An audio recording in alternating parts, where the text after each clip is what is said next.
اور سنت موقدہ کا حکم آپ کو معلوم ہے کہ اس کا کرنا بہتر ہے، اور اس کا نہ کرنے پر سزا تو نہیں ملتی لیکن عقاب اور مطلب ملامت کا مستحق ہوتا ہے انسان۔ جو شخص سنت موقدہ چھوڑے اور بلکہ بار بار چھوڑے تو اس کو سزا تو اس کو نہیں دی جائے گی، لیکن وہ ملامت کا مستحق ہوتا ہے اور یعنی ایک برائی سمجھا جائے گا اس کو۔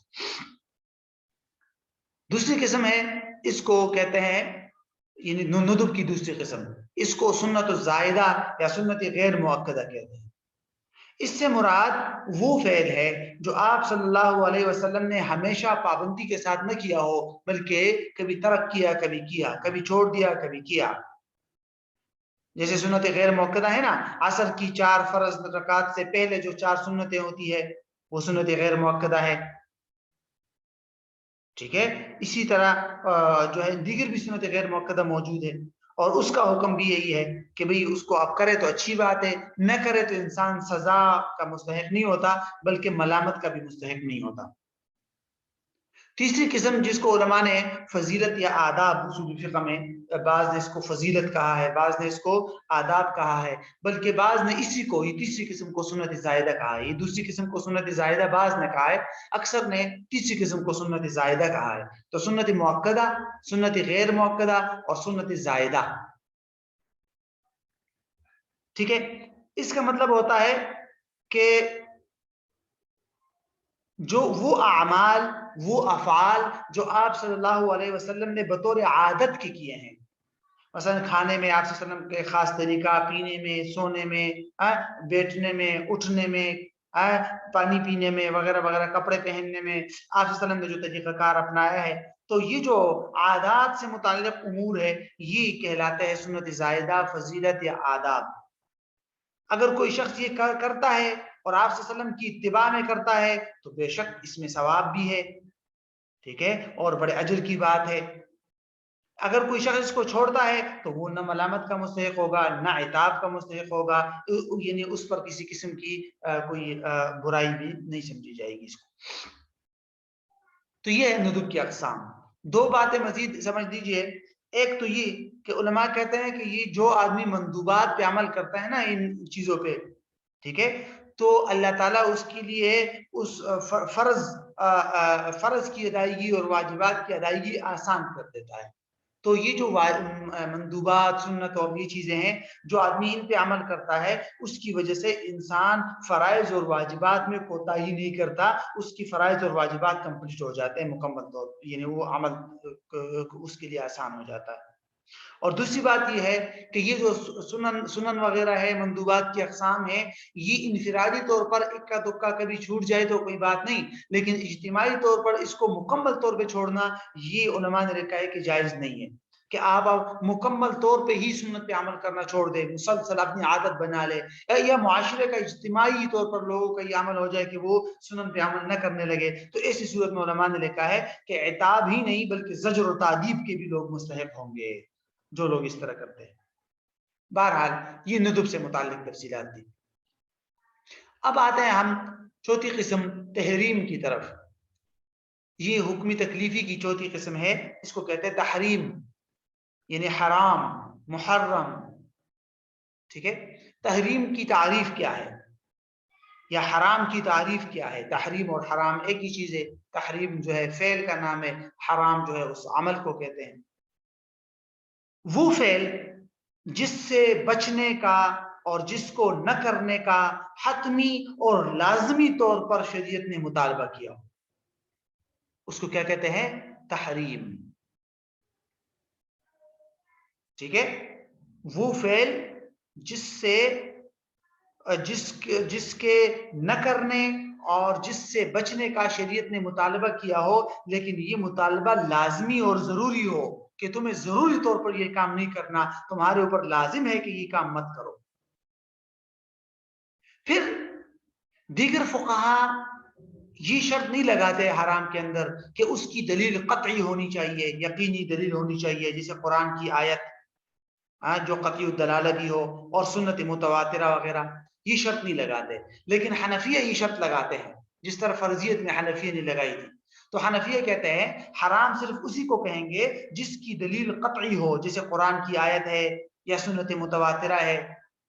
اگر کسی حکم کا لازمی طور پر مطالبہ کیا گیا، کسی کو حکم کے نہ کرنے کا اور کسی حکم سے رکنے کا وجوبی طور پر مطالبہ کیا گیا کہ یہ کام مت کرو، لیکن اس کی دلیل قطعی نہیں، ظنی ہے، تو وہ پھر کراہت میں آئے گا، جو آگے ہم پڑھیں گے۔ تو بہرحال حنفیہ کہتے ہیں کہ تحریم یا حرام کے اندر دو باتیں ضروری ہے، ایک یہ کہ کسی کام سے رکنے کا جو حکم آیا ہو وہ حکم لازمی اور ضروری ہو، اور دوسری بات یہ کہ اس کی دلیل بھی دلیل قطعی ہو، قرآنی آیت ہو یا احادیث متواترہ ہو، خبر واحد وغیرہ نہ ہو۔ ٹھیک ہے، یہ بنیادی طور پر حرام کی تعریف ہے۔ حرام کے لیے قرآن کے اندر مختلف الفاظ آئے ہیں، کبھی تو خود لفظ حرام آتا ہے، حرمت علیکم امہاتکم، کبھی آیا ہے کہ یہ چیز حلال نہیں ہے، جیسے حدیث میں آتا ہے نا لا یحل مال امرئ مسلم الا بطیب نفس منہ، کبھی ویسے بھی کسی چیز سے رکنے کا حکم آئے گا فاجتنبوا الرجس من الاوثان وغیرہ وغیرہ۔ تو بہرحال مختلف قسم کے طریقے ہیں اس کے۔ حرام کی بنیادی طور پر دو قسمیں ہیں جو یہاں آپ کے سامنے ہے، تحریم یا حرام کی دو قسمیں ہیں۔ ایک کو کہتے ہیں اصالتاً لذاتی یا محرم لذاتی، یہ محرم لذاتی اور محرم لغیری یہ مشہور ہے۔ تو اصالتاً لذاتی پہلے کا نام ہے، یا اس کو محرم لذاتی ہی کہتے ہیں۔ دوسری قسم محرم لعارض یا محرم لغیری، تو مشہور نام اس کے یہ دو ہے، محرم لذاتی اور محرم لغیری۔ دونوں کا مفہوم سمجھیے آپ۔ محرم لذاتی پہلی قسم، اس کا مطلب ہوتا ہے کہ ایک کام ہے، شریعت نے اس کو اس لیے حرام قرار دیا، شریعت نے اس کو اس لیے ممنوع قرار دیا کہ اس کام کی ذات میں ہی نقصان اور فساد اور خرابی موجود ہے، بذات خود اس کام کے اندر ہی، اس کام سے وہ خرابی وہ مفاسد دور نہیں ہو سکتے، بلکہ وہ کام ہی خراب ہے، اس کام کی ذات ہی خراب ہے، مفاسد والی ہے، تو اس کو کہتے ہیں محرم لذاتی، کہ جس چیز کو اس کی ذات کی وجہ سے حرام قرار دیا ہو۔ ٹھیک ہے، یہ پہلی قسم ہے محرم لذاتی۔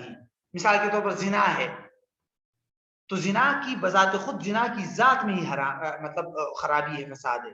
مردار کھانا، چوری کرنا، ناحق قتل کرنا، ٹھیک ہے، یہ سارے ان کو کیا کہتے ہیں محرمات لذاتی ہی، لذاتہا۔ کیوں؟ اس لیے کہ ان چیزوں کی ذات میں ہی خرابی ہے، تو ایسی چیز جس کو شریعت نے منع کیا ہو کہ اس چیز کی ذات میں ہی نقصان اور فساد ہو، ایسے کام کا حکم کیا ہے؟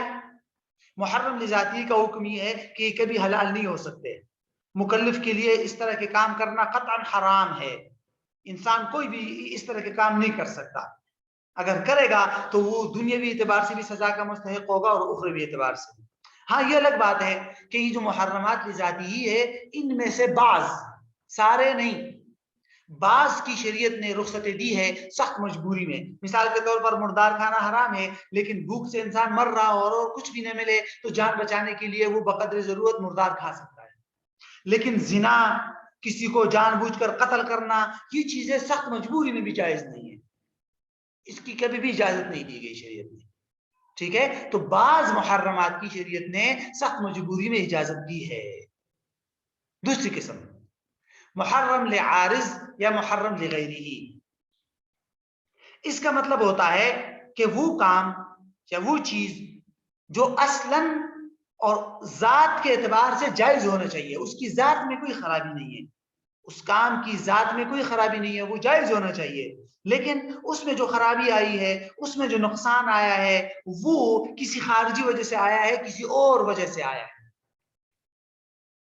کوئی اور چیز اس کے ساتھ ملی ہوئی ہے، وہ چیز اس سے دور بھی ہو سکتی ہے، کبھی مل جائے گی کبھی دور ہو جائے گی، تو جب دور دور ہوگی وہ کام جائز ہو جائے گا، اور جب مل جائے گی وہ خرابی اس کے ساتھ تو وہ کام ناجائز ہو جائے گا۔ مثال کے طور پر کسی دوسرے شخص کی زمین میں جا کر نماز پڑھنا، اب نماز پڑھنا بذات خود ناجائز تو نہیں ہے، ایک اچھا کام ہے، لیکن آپ دوسرے شخص کی اجازت کے بغیر اس کی زمین میں نماز پڑھ رہے ہیں تو دوسرے شخص کی زمین کو استعمال کیا جا رہا ہے، اس وجہ سے یہ ممنوع ہے۔ اگر آپ عام مسجد میں جائیں گے نماز پڑھیں گے تو جائز ہو جائے گا۔ جمعہ کی اذان کے بعد خرید و فروخت کرنا، اب خرید و فروخت کرنا بذات خود جائز ہے، بذات خود خرید و فروخت کی ذات میں کوئی خرابی نہیں ہے، لیکن یہاں جو خرابی آئی ہے وہ کیوں؟ وہ اس لیے آئی ہے کہ نماز اذان جمعہ کے بعد آپ کر رہے ہیں، اگر آپ اذان جمعہ کے بعد نہیں کریں گے، کسی اور ٹائم کریں گے تو جائز ہو جائے گا، ٹھیک ہے؟ تو یہ ہے، ان کو کہتے ہیں محرمات لعارض لغیرہ۔ اب اس کا اصل حکم تو یہی ہے کہ اگر اس میں وہ خرابی موجود ہوگی تو انسان کے لیے یہ کام کرنا جائز نہیں ہے، اور اگر وہ خرابی ختم ہو جائے گی پھر انسان کے لیے یہ کام کرنا جائز ہے۔ لیکن یہاں ایک اور بڑا اہم نقطہ، اصولی نقطہ آپ نے سمجھنا ہے یہ محرم لغیرہ کے بارے میں، کہ اگر ایک انسان نے اس محرم لغیرہ پر عمل کر لیا تو کیا اس کا ذمہ بری ہو جائے گا یا نہیں؟ سوال ہے نا آسان الفاظ میں، کہ اگر ایک انسان نے محرم لغیرہ پہ عمل کر لیا تو اس کا ذمہ بری ہو جائے گا یا نہیں؟ بالفاظ دیگر اس کو اصول فقہ میں یوں تعبیر کیا جاتا ہے کہ کیا یہ جو محرم لغیرہ ہے یہ ایک شرعی سبب بن سکتا ہے یا نہیں، اور اس پر شرعی اثرات مرتب ہوں گے یا نہیں؟ یہ شرعی سبب بن سکتا ہے یا نہیں، اور اس پر شرعی اثرات مرتب ہوں گے یا نہیں؟ اور آسان، زیادہ آسان کرنا چاہے تو مطلب یہ ہوگا کہ جو محرم لغیرہ ہے اگر کوئی اس پر عمل کرتا ہے تو کیا اس کا ذمہ بری ہو جائے گا یا نہیں؟ میں مثال دیتا ہوں آپ کو۔ مثال یہ ہے کہ ٹھیک ہے انسان گناہگار تو ہو جائے گا لیکن ذمہ بری ہوگا۔ مثال کے طور پر میں نے آپ کی زمین میں آپ کی اجازت کے بغیر جا کے نماز پڑھ لی، میں نے غلط کام کیا نا، آپ کی زمین میں نے بغیر آپ کی اجازت کے یوز کر لی، لیکن کیا میری وہ نماز ادا ہو گئی یا نہیں؟ یہ اصل سوال ہے۔ گناہ تو ہو جائے گا، کسی اور کی زمین استعمال کی ہے، لیکن جو نماز پڑھی ہے کیا وہ نماز ہو گئی یا نہیں؟ تو اس کو کہتے ہیں کہ کیا محرم لغیرہ پر جب کوئی آدمی عمل کرے گا تو وہ شرعی سبب بن جائے گا اور اس کا ذمہ بری ہو جائے گا یا نہیں ہوگا؟ اسی طرح اذان جمعہ کے بعد خرید و فروخت کسی نے کر لی تو گناہ کا کام کیا نا، لیکن کیا خرید و فروخت کا معاملہ کمپلیٹ ہو جائے گا؟ خریدار اس چیز کا مالک ہو جائے گا یا نہیں؟ یہ ہے اصل سوال۔ تو اس بارے میں فقہا کی دو رائے ہیں، ایک حنفیہ اور دوسرے شافعیہ۔ حنفیہ کہتے ہیں کہ انسان تو گناہگار ہو جائے گا لیکن وہ کام ہو جائے گا، کمپلیٹ ہو جائے گا، شریعت کی نظر میں اس کے اثرات بھی مرتب ہوں گے، انسان کا ذمہ بھی بری ہو جائے گا۔ لہذا اگر ایک انسان نے کسی اور کی زمین میں نماز پڑھی تو اس کی نماز تو ہو گئی لیکن گناہگار ہے، اس آدمی سے جا کے معافی مانگے اور اللہ تعالیٰ سے استغفار کرے۔ جو اذان جمعہ کے بعد خرید و فروخت کی تو گناہ کا کام کیا لیکن خرید و فروخت کا معاملہ کمپلیٹ ہو جائے گا، خریدار اس چیز کا مالک ہو جائے گا۔ یہ حنفیہ کی رائے ہے۔ اور شافعیہ کہتے ہیں کہ نہیں، ذمہ بری نہیں ہوگا، اس طرح کے کام شرعی سبب نہیں بن سکتے۔ یہی وجہ ہے کہ ان کے ہاں غصب کی زمین میں اگر کوئی آدمی نماز پڑھتا ہے تو وہ نماز نہیں ہوگی، ٹھیک ہے؟ تو یہ ہے بنیادی طور پر محرم لغیرہ کے اندر ایک اصولی اختلاف۔ اب آ جائیے پانچویں بات کی طرف۔ پانچواں نقطہ ہے کراہت، پانچویں قسم، حکم تکلیفی کی پانچویں قسم۔ کراہت کا مطلب ہوتا ہے کسی چیز کو برا سمجھنا، برا جاننا، اور اسی سے مکروہ آتا ہے نا، مکروہ۔ تو جس مکروہ کا کیا مطلب ہوگا؟ وہ فعل جس کو نہ کرنے کا مطالبہ کیا جائے لیکن وہ مطالبہ لازمی نہ ہو اور ضروری نہ ہو، یعنی وہ مطالبہ حتمی طور پر نہ ہو اور لازمی طور پر منع نہ کیا جائے کہ بھئی آپ لوگوں کے لیے رکنا واجب اور ضروری ہے، نہیں، رکنے کا مطالبہ تو ہے تو نہ کرے لیکن وہ رکنا واجب اور ضروری نہ ہو۔ اگر کوئی آدمی اس پہ کام اگر وہ مکروہ کا کام اس نے کر لیا، شارع نے منع کیا تھا، شریعت نے منع کیا تھا کہ یہ کام نہیں کرنا چاہیے آپ لوگوں کو، لیکن اگر وہ مکروہ پہ عمل کرے گا تو کیا ہوگا؟ گناہ تو نہیں ہوگا لیکن یہ ہے کہ یہ ایک عتاب یا ملامت کا مستحق ہوگا۔ اب یہ عام طور پر فقہا اس کی یہی تعریف کرتے ہیں، اصول فقہ میں اس کی یہی تعریف ہوگی۔ کیا تعریف ہوتی ہے؟ کہ وہ فعل کہ شارع نے جس کو ترک کرنے کا اور جس کو نہ کرنے کا مطالبہ کیا ہو لیکن یہ مطالبہ لازمی اور ضروری نہ ہو، یہ کراہت کی عام تعریف ہے۔ تمام فقہا نے اس عمومی طور پر اس کی تعریف کی ہے، لیکن حنفیہ کراہت کی یہ تعریف نہیں کرتے۔ حنفیہ کراہت کو دو حصوں میں تقسیم کرتے ہیں، دیگر فقہا کراہت کی دو قسمیں نہیں کرتے، یہ حنفیہ دو قسمیں کرتے ہیں۔ حنفی کہتا ہے کراہت یا مکروہ کی دو قسمیں ہیں، ایک ہے مکروہ تحریمی اور دوسری قسم ہے مکروہ تنزیہی۔ مکروہ تحریمی کس کو کہیں گے؟ وہ کہتے ہیں کہ آپ کراہت کی عام تعریف نہ کریں، آپ مکروہ تحریمی کی الگ تعریف کریں گے، مکروہ تنزیہی کی الگ۔ مکروہ تحریمی کا مطلب یہ ہوگا کہ وہ کام جس کو نہ کرنے کا اور جس سے بچنے کا شریعت نے مطالبہ کیا ہو اور وہ مطالبہ لازم اور ضروری ہو، لیکن اس کی دلیل قطعی نہ ہو بلکہ دلیل ظنی ہو۔ جیسے دلیل ظنی کا مطلب قیاس سے کوئی حکم آ گیا، ٹھیک ہے، یا اسی طرح خبر واحد سے۔ تو مکروہ تحریمی کے اندر دو باتیں پائی جائیں گی۔ نمبر ایک کہ جس کے نہ کرنے کا مطالبہ کیا گیا ہو اور ضروری ہو مطالبہ کہ بھئی نہ کرنا لازم ہے تم لوگوں کو، اور دوسری بات کہ اس کی دلیل قطعی نہ ہو بلکہ ظنی ہو۔ تو مکروہ تحریمی اور حرام میں فرق سمجھ میں آ گیا؟ فرق صرف دلیل میں ہے کہ حرام بھی وہ ہوتا ہے جس کا نہ کرنا لازم ہوتا ہے، مکروہ تحریمی بھی عمل کے اعتبار سے وہی ہے جس کا نہ کرنا لازم ہے، نہیں کریں گے آپ۔ لیکن فرق یہ ہے کہ حرام کی دلیل جو ہے وہ دلیل قطعی ہوتی ہے اور مکروہ تحریمی کی دلیل ظنی ہوتی ہے، جیسے قیاس وغیرہ، ٹھیک ہے۔ دوسری قسم ہے مکروہ تحریمی نہیں مکروہ تنزیہی۔ مکروہ تنزیہی کی وہی تعریف ہے جو عام جمہور علماء عام کراہت کی تعریف کرتے ہیں۔ کیا مطلب؟ کہ وہ کام جس کے نہ کرنے کا شریعت نے مطالبہ کیا ہو لیکن وہ مطالبہ لازم اور ضروری نہ ہو۔ تو جب وہ مطالبہ لازم اور ضروری نہیں ہے تو بس ٹھیک ہے، وہ مکروہ تحریمی بھی نہیں ہے اور حرام بھی نہیں ہے، وہ مکروہ تنزیہی ہے، ٹھیک ہے۔ مثلا وہ مثال یہ دیتے ہیں نا کہ جیسے گھوڑے کا گوشت کھانا اس کو مکروہ تنزیہی میں شمار کیا جاتا ہے، ٹھیک ہے۔ اسی طرح جو درندے ہوتے ہیں ان کے جوتے سے مطلب وضو وغیرہ کرنا، تو بہرحال اس کو مکروہ تنزیہی کہتے ہیں، ٹھیک ہے۔ تو مکروہ تحریمی جو ہوتا ہے یہ عمل کے اعتبار سے حرام ہی کی طرح ہوتا ہے، اسی لیے علماء اس کو ناجائز تعبیر کرتے ہیں کہ مکروہ تحریمی بھی عمل کے اعتبار سے ناجائز ہے، اس پہ عمل کرنا جائز نہیں ہوتا۔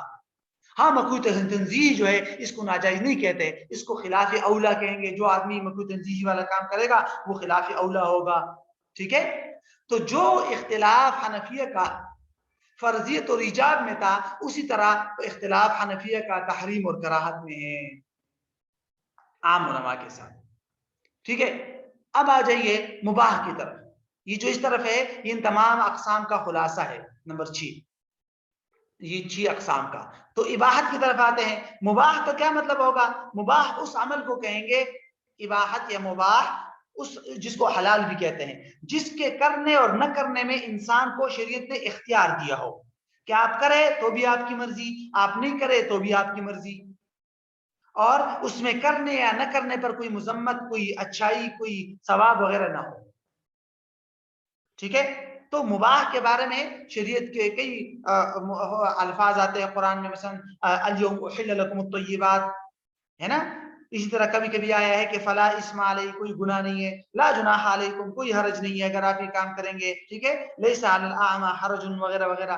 اور اسی طرح جو دیگر چیزوں میں عمومی طور پر عام معاملات جو لوگ کرتے ہیں اس میں بھی اصل اباحت ہے۔ تو بہرحال یہ اس کو کہتے ہیں مباح، جس کے کرنے اور نہ کرنے کو شریعت نے بالکل اختیار کیا۔ تو یہ ہے بنیادی طور پر حکم تکلیفی کی 6 اقسام، اور یہ ہے اس کا خلاصہ، یہ اس کو آپ دیکھ لیجئے گا۔ اب ہم آتے ہیں حکم وضعی کی طرف، حکم وضعی کی اقسام۔ اگر جیسے کہ میں نے پہلے بھی آپ کو بتایا تھا کہ حکم تکلیفی کی 6 قسمیں ہیں اور حکم وضعی کی 7 قسمیں ہیں، ٹھیک ہے۔ یہ 7 قسمیں ہیں: سبب، شرط، علت، علامت، مانع، رخصت اور عزیمت۔ یہ بڑے اہم مباحث ہیں اصول فقہ کے۔ سب سے پہلے ہم دیکھ لیتے ہیں سبب کو، ٹھیک ہے۔ سبب کا لغوی معنی ہے ذریعہ، وسیلہ، ٹھیک ہے، وسیلہ اور ذریعہ، یعنی ہر وہ چیز جس کے ذریعے سے آپ مقصود تک پہنچتے ہیں، اپنے منزل تک پہنچتے ہیں، تو اس راستے کو، اس ذریعے کو، اس وسیلے کو کہتے ہیں سبب، ٹھیک ہے۔ اصطلاحی طور پر اصول فقہ میں اس کی تعریف علماء یوں کرتے ہیں کہ میں پہلے عربی میں بتا دیتا ہوں. کل امر جعل الشارع وجوده على وجود الحکم. جعل الشارع وجوده علامة على وجود الحکم وعدمه علامة على عدمه. یہ اس کی تعریف ہے. کل امر جعل الشارع وجوده علامة على وجود الحکم وعدمه علامة على عدم الحکم. آسان الفاظ میں کیا مطلب ہوگا اس کا؟ ہر وہ چیز جس کے وجود کو شارع نے حکم کے وجود کے لیے علامت مقرر کیا ہو اور اس کے عدم وجود کو حکم کے عدم وجود کے لیے علامت مقرر کیا ہو. اب ذرا اس کو سمجھیے. یعنی شریعت میں ایک ہوتے احکامات، مثلا زنا کی سزا ہے نا، اور اسی طرح جو ہے قصاص ہے، یہ احکامات ہے نا. ان احکامات کے لیے شریعت نے کچھ چیزوں کو کیا بنایا ہو؟ بیس بنایا ہو، بنیاد بنایا ہو اور معرف بنایا ہو. معرف کا مطلب ہوتا ہے کہ چند چیزیں شریعت نے ایسے مقرر کر دی کہ ان چیزوں کے ذریعے سے ہمیں یہ پہچان حاصل ہو جاتی ہے، ان چیزوں کے ذریعے سے ہم وہ احکام لگاتے ہیں. اگر وہ چیزیں وجود میں آ جائے تو ہم حکم لگا دیں گے اس کے ذریعے سے، اور اگر وہ چیزیں وجود میں نہ آئے تو پھر ہم ان چیزوں کی وجہ سے حکم نہیں لگائیں گے. اس کو کہتے ہیں سبب. مثال دیکھیے، زنا کی سزا ہے نا، تو زنا کی سزا تب ہوگی جب زنا ہوگا، تو یہ زنا سبب ہے زنا کی سزا کے لیے. ٹھیک ہے، زنا یہ سبب ہے زنا کی سزا کے لیے. اب زنا ہوگا تو سزا جاری ہوگی، اگر زنا نہیں ہوگا تو زنا کی سزا جاری نہیں ہوگی. ٹھیک ہے، تو آسان الفاظ میں کیا ہوگا کہ شریعت نے شرعی حکم کے لیے ایک چیز کو علامت اور پہچان کا ذریعہ بنایا ہو کہ اگر وہ چیز وجود میں آئے گی تو اس کے ذریعے سے ہمیں معلوم ہو جائے گا کہ چلو بھئی اب حکم لاگو کر دو، اور اگر وہ چیز وجود میں نہیں ہوگی تو اب ہم حکم نہیں لگائیں گے. تو اسی کو کہتے ہیں کہ جعل الشارع وجوده علامة على وجود الحکم وعدمه علامة على عدم الحکم، کہ وہ چیز جس کے وجود کو شارع نے حکم کے وجود کے لیے علامت مقرر کیا ہو اور اس کے عدم کو شارع نے حکم کے عدم وجود کے لیے علامت مقرر کیا ہو. ٹھیک ہے، اس کو کہتے ہیں بنیادی طور پر سبب. اچھا، سبب کی پھر علماء مختلف قسمیں بیان کرتے ہیں. بنیادی قسمیں سبب کی دو ہے، اس کو سمجھ لیجیے آپ، یہ ضروری ہے. ایک وہ کہ کبھی کبھی ایسا ہوگا کہ سبب انسان کے قدرت میں نہیں ہوگا. کبھی کبھی کیا ہوتا ہے، یہ سبب انسان کے قدرت میں نہیں ہوتا بلکہ اللہ کی طرف سے وہ سبب وجود میں آ گیا اور اس کی بنیاد پر حکم بھی لگ گیا خود بخود. مثال کے طور پر ظہر کی نماز کے لیے سبب کیا ہے؟ سورج کا ڈھل جانا، مطلب سورج کا زوال، جب سورج سر سے دوسری طرف ہو جائے نا، مغرب کی طرف ہو جائے. تو جیسے ہی سورج کا زوال ہو جائے گا، سورج جو ہے وہ درمیان سے ہٹ جائے گا، مغرب کی طرف ہو جائے گا، تو بس سبب وجود میں آ گیا. جب سبب وجود میں آ گیا تو ظہر کی نماز فرض ہو گئی، حکم بھی لاگو ہو گیا خود بخود، ہمارے قدرت اختیار میں نہیں ہے. ٹھیک ہے، اس کو کیا کہتے ہیں؟ سبب غیر اختیاری. سبب غیر اختیاری کہ سبب انسان کے قدرت میں نہیں ہے، سبب بھی خود وجود میں آ گیا، حکم بھی خود لگ گیا. ظہر کی نماز کا ٹائم بھی خود ہو گیا تو سبب وجود میں آ گیا، ظہر کی نماز کا حکم بھی آ گیا تو ٹھیک ہے بھیا ظہر کی نماز بھی فرض ہو گئی. تو اس کو کیا کہتے ہیں؟ سبب غیر اختیاری. ہاں، کوئی مانع ہو، کوئی رکاوٹ ہو تو تب حکم نہیں لگتا. مثال کے طور پر سبب تو وجود میں آ گیا، نماز کا ٹائم ہو گیا، لیکن کوئی بچہ ہے تو ٹھیک ہے بھائی یہ رکاوٹ ہے، پھر اس پر فرض نماز نہیں ہے. اسی طرح کوئی مجنون ہے تو ٹھیک ہے یہ بھی رکاوٹ ہے، مانع ہے، آگے مانع پڑھیں گے ہم. ٹھیک ہے، اس کو کہتے ہیں مانع.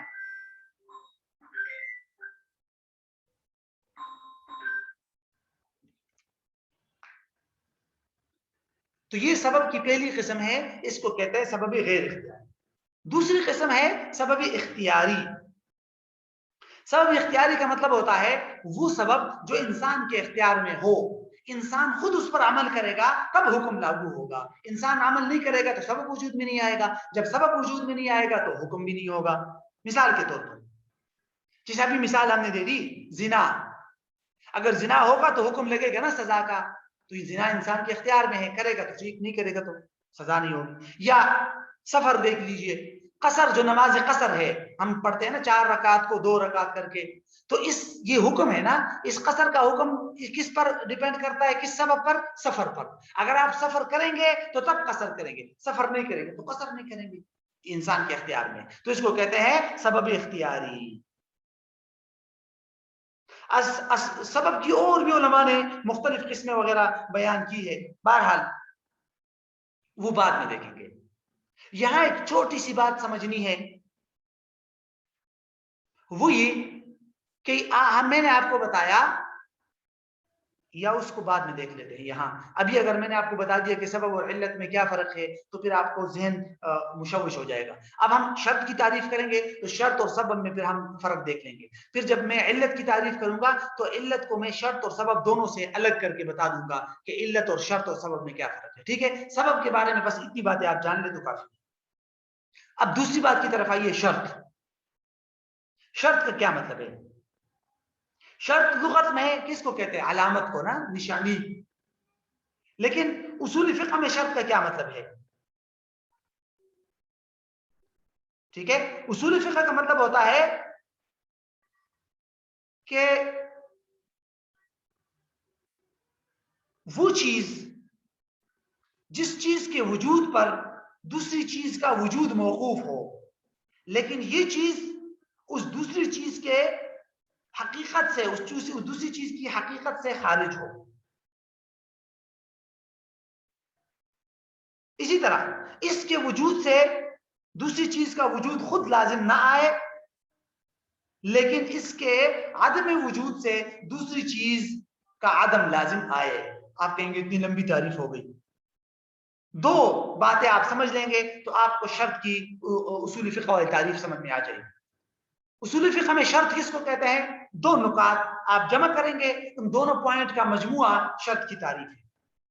پہلی بات, شرط اس کو کہتے ہیں جس پر کسی دوسری چیز کا وجود ڈیپینڈ کرتا ہو. اگر یہ شرط موجود ہوگا تب وہ دوسری چیز وجود میں آئے گی. اگر یہ شرط موجود نہیں ہوگا تو وہ دوسری چیز وجود میں نہیں آئے گی, جس کو مشروط کہتے ہیں نا, مشروط. یہ تو عام زندگی میں بھی ہم یہی کہتے ہیں نا. میں آپ کو کہتا ہوں کہ میں آپ کو یہ زمین بیچتا ہوں لیکن شرط یہ ہے, تو اگر شرط نہیں ہوگی تو کیا زمین بک جائے گی؟ نہیں. اسی کو تو شرط کہتے ہیں نا. تو پہلا پوائنٹ کیا ہے کہ شرط اس کو کہتے ہیں کہ جس پر کسی دوسری چیز کا وجود ڈیپینڈ کرتا ہو. اگر یہ شرط موجود ہوگی تو تب وہ دوسری چیز وجود میں آئے گی. اگر یہ شرط موجود نہیں ہوگی تو دوسری چیز وجود میں نہیں آئے گی. ایک بات ہو گئی. دوسری بات یہ بڑی ضروری ہے کہ اس شرط کی وجود میں آنے سے وہ دوسری چیز خود بخود وجود میں نہیں آئے گی. یہ ذہن میں رکھیے گا. بلکہ یعنی کیا مطلب ہوا دوسرے پوائنٹ کا کہ بھئی یہ شرط کا وجود ضروری ہے دوسری چیز کے لیے. وہ جو دوسری چیز ہے اس کا وجود شرط پر موقوف ہے. جب تک شرط موجود نہیں ہوگا تو دوسری چیز وجود میں نہیں آ سکتی. یہ تو ہم نے پہلا پوائنٹ پڑھ لیا. لیکن دوسرا پوائنٹ یہ ہے کہ صرف شرط کا وجود کافی نہیں ہے دوسری چیز کے لیے. شرط اگر وجود میں آئے گا تو اس کا وجود میں آنا ضروری تو ہے دوسری چیز کے لیے, لیکن کافی نہیں ہے. ٹھیک ہے, دوسری چیز خود بخود وجود میں نہیں آئے گی اگر یہ شرط وجود میں آ گیا تو. دوسری بات سمجھ آ گئی کہ شرط اگر وجود میں آ گیا, شرط آ گیا, پایا گیا, تو اس صرف شرط کی وجہ سے دوسری چیز خود بخود وجود میں نہیں آئے گی. اس کو کرنا پڑے گا الگ سے, اس کی الگ ریکوائرمنٹ ہوگی. لیکن بہرحال شرط ضروری ہے. اگر یہ نہیں ہوگی تو دوسری چیز بھی نہیں ہوگی. اور تیسرا پوائنٹ بھی سمجھ لیجئے کہ یہ شرط جو ہوتی ہے یہ اس دوسری چیز کی حقیقت اور ماہیت سے خارج ہوتی ہے. یہ تین باتیں تو آپ کو شرط کا مطلب سمجھ میں آ جائے گا. میں آپ کو ایک مثال سے سمجھاتا ہوں تو اس سے زیادہ اچھی طریقے سے آپ کو سمجھ آ جائے گا. مثال کیا ہے؟ مثال کے طور پر نماز کے لیے وضو شرط ہے کہ نہیں؟ نماز ہے نا، اس کے لیے وضو شرط ہے. اب مجھے بتائیے تینوں پوائنٹ آپ لگائیے یہاں پر. پہلا پوائنٹ کیا تھا؟ پہلا پوائنٹ یہ تھا کہ بھئی اس دوسری چیز کے وجود کے لیے شرط کا وجود ضروری ہو. شرط نہیں ہوگا تو دوسری چیز نہیں آ سکتی. تو اگر وضو نہیں ہوگا تو نماز ہو جائے گی؟ نہیں ہوگی. تو نماز کے لیے وضو ضروری ہے، یہ پہلی بات ہو گئی. ٹھیک ہے جی. دوسری بات کیا تھی؟ دوسری بات یہ تھی کہ صرف شرط کا وجود کافی نہیں ہے اس دوسری چیز کے لیے. تو نماز کے لیے کیا صرف وضو کافی ہے؟ اگر آپ نے وضو کر دیا تو نماز خود ہو گئی؟ نہیں بھائی. ٹھیک ہے، وضو شرط ہے اپنی جگہ، لیکن صرف اس شرط کے پائے جانے سے دوسری چیز خود بخود وجود میں نہیں آئے گی. نماز خود بخود نہیں ہو گئی. نماز آپ نے کب پڑھنی ہے، جا کے کپڑے صاف کرنے ہیں، مقام صاف دیکھنا ہے، پورا کام کرنا پڑے گا، تب نماز کی الگ ریکوائرمنٹ بھی ہے. تو یہ دوسری بات ہو گئی کہ صرف شرط کا وجود کافی نہیں ہے دوسری چیز کے لیے، اگر چیز ضروری ہے. اور تیسری بات کیا تھی؟ میں نے کیا کہا تھا کہ یہ شرط اس چیز کی حقیقت سے خارج ہو. تو کیا خیال ہے، یعنی وضو نماز کی حقیقت سے خارج ہے کہ نہیں؟ نماز کی حقیقت الگ ہے، نماز کی تکبیر تحریمہ سے لے کر سلام تک وہ مکمل حقیقت ہے اس میں. ٹھیک ہے. تو یہ جو شرط ہے وضو، وہ نماز کی حقیقت سے خارج بھی ہے. تو اس کو کہتے ہیں شرط. ٹھیک ہے. اب آپ نے کیا دیکھنا ہے؟ سبب اور شرط میں فرق کیا ہوا. بس صرف ان دو چیزوں کو دیکھ لیں. علت کل پڑھیں گے کہ سبب بھی ہم نے یہی پڑھا نا کہ بھئی جس چیز کے وجود سے دوسری چیز وجود میں آئے، اور اگر یہ چیز نہ ہو تو دوسری چیز بھی وجود میں نہیں آئے گی. یہی تو سبب ہے نا. اور شرط کا کیا مطلب پڑا تھا؟ جس چیز پر دوسری چیز کا وجود ڈیپینڈ کرے، اگر شرط نہ ہو تو دوسری چیز بھی وجود میں نہیں آئے گی. تو شرط اور سبب میں کیا فرق ہے اصول فقہ میں؟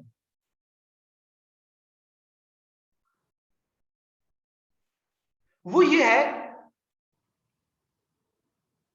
کہ دیکھیے بنیادی فرق کیا ہے. بنیادی فرق یہ ہے کہ سبب کی موجودگی میں مسبب جو ہوتا ہے، وہ جو دوسری چیز ہے، وہ خود بخود وجود میں آ جاتی ہے. یہ بنیادی فرق ہے. کیا ہے؟ کہ اگر سبب آ گیا وجود میں تو اس کی وجہ سے اس سبب پر جس چیز کا ڈیپینڈ تھا وہ چیز خود بخود وجود میں آ جائے گی. لیکن شرط کی وجودگی میں وہ دوسری چیز خود بخود وجود میں نہیں آئے گی جو ڈیپینڈ کرتا ہو شرط پر. یہ بنیادی فرق ہے. میں آپ کو مثال سے سمجھاتا ہوں. میں نے آپ کو کیا کہا تھا؟ نماز ظہر کے لیے ٹائم جو ہے، ظہر کا ٹائم، یہ سبب ہے کہ نہیں؟ ہے نا. تو جیسے ہی ٹائم ہو جائے گی تو ظہر کی نماز خود بخود فرض ہو جائے گی کہ نہیں؟ ہاں، خود بخود فرض ہو گئی. تو نماز کی فرضیت ٹائمنگ پر ڈیپینڈ کرتی تھی، اور ٹائمنگ سبب تھا. تو جیسے ہی سبب وجود میں آ گیا تو مسبب جو دوسری چیز تھی وہ خود بخود وجود میں آ گئی، نماز خود بخود فرض ہو گئی.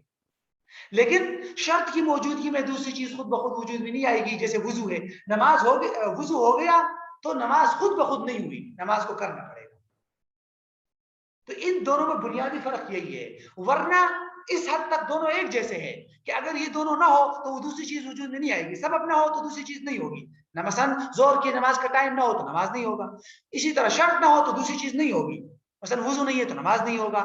تو نفی میں، نیگیٹیوٹی میں دونوں ایک جیسے ہیں، لیکن آگے پھر فرق ہو جاتا ہے کہ سبب ہو گیا تو مسبب خود بخود آ جائے گا وجود میں، شرط ہو گیا تو مشروط خود بخود وجود میں نہیں آئے گا. تو یہ سبب اور شرط کو سمجھ لیجئے. کل سے ہم علت کو دیکھیں گے اور پھر علت اور ان دونوں میں فرق کو بھی ہم دیکھ لیں گے انشاءاللہ.